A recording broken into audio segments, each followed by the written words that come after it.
How to receive and send money on Skrill 2023. Hello everyone, welcome back to another video. I hope you all are doing great and are having an amazing and absolutely incredible day. In this video, I'm going to be quickly walking you through on the steps on how you can send or receive money on your Skrill account.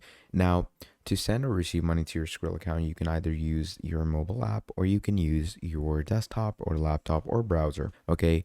Now, to enable yourself to do this, first of all, you have send money or receive money. Now, sending money, you can send to a bank or another Skrill customer. For receiving money, you're going to receive money from all over the world via bank transfer, email, or your phone number that you have associated with your Skrill account. So, when it comes to sending money, just go on ahead, okay, onto their website, sign up with your account, and all you're going to do is you're going to enter some user's email address or phone number. And once the phone number is entered, you're going to transfer the money to them. Okay, and again, it can be any type of bank that you can transfer to, any bank account or any email.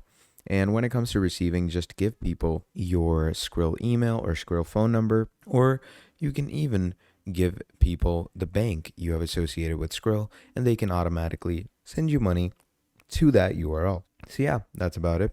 That is how you're going to receive and send money on Skrill. Thank you for watching, and I'll see all of you next time. Goodbye.